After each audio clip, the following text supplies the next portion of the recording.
নাই, কারণ ও আমারে অনেক নির্যাতন করে এবং মাইরা ফেলারও চেষ্টা করছে বালিশ চাপা দিয়া।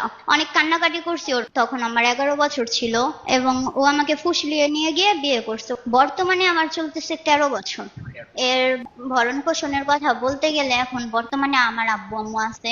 2 মাস রিলেশন করার পরে তখন ও আমাকে নিয়ে যায়, পালিয়ে নিয়ে গিয়ে একটা কাজের কাছে ঘরোয়া ভাবে বিয়ে করায়। এই বিয়েটা হয়েছে একটা লটারির মাধ্যমে। যখন আমরা কোর্টে যাই, যাওয়ার পরে এই কাবিনটা দেখাই, তখন সবাই বলে যে এটা তোর বিয়ে হয় না, এতটুকু বাচ্চার সাথে সবাই চিট করছে। বিদেশে আমার মা যখন ছিল, ও আমার মাকে হুমকি দিত যে তুই বাংলাদেশে আসলে তোরে মাইরা ফেলাবো। আমার আব্বু গাড়ি চালাইতো, রাস্তাঘাটে বলতো যে তুই যেইখানে যাবি, তোরে যেইখানে পাবো ওইখানেই মাইরা ফালায় থুয়া দিমু। তো ও আমাকে বলছে যে চলো, আমাদের দুজনের ফ্যামিলিতে একজনও মানবে না, তুমি আমার সাথে চলো, আমি তোমার নিয়ে যাই। তখন এইসবের পাশে ছিল ওর ভাই, ছিল ওর খালাতো ভাই, ছিল ওর বেস্ট ফ্রেন্ড ছিল বিপ্লব, এবং অয়ও ছিল। ওর আরো 2-3টা ফ্রেন্ড ছিল। সবাই মিলে আমারে নিয়ে গেল কেরানীগঞ্জ এক জায়গায়।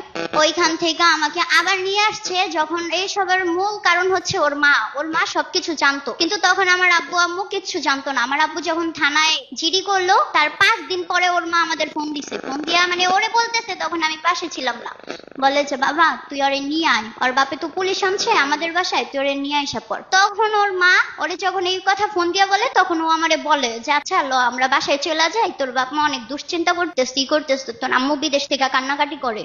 তারপরে সে ও আমাকে নিয়ে আসছে, এবং নিয়ে আসছে ঠিকই, কিন্তু ও আমাকে খাওয়ান খরচ কিচ্ছু দিত না। ওদের বাসায় থাকতে, এক বাসার ভিতরে, সত্যি কথা বলতে কি, এক রুমের ভিতরে এরকম 3 ভাইয়ের বউ নিয়ে এবং একটা মা নিয়ে কেউ কোনোদিন থাকতে পারে না।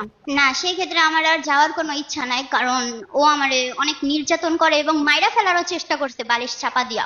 অনেক কান্নাকাটি করছি ওর কাছে আমি। এর ভরণ পোষণের কথা বলতে গেলে এখন বর্তমানে আমার আব্বু আম্মু আছে, আমার আব্বু আম্মু দেখবে।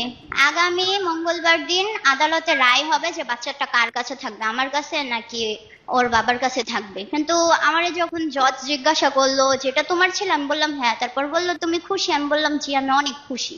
এরপরে এবার আর রায় দেওয়া হলো না, কিন্তু সামনের মঙ্গলবার অবশ্যই রায় দেওয়া হবে।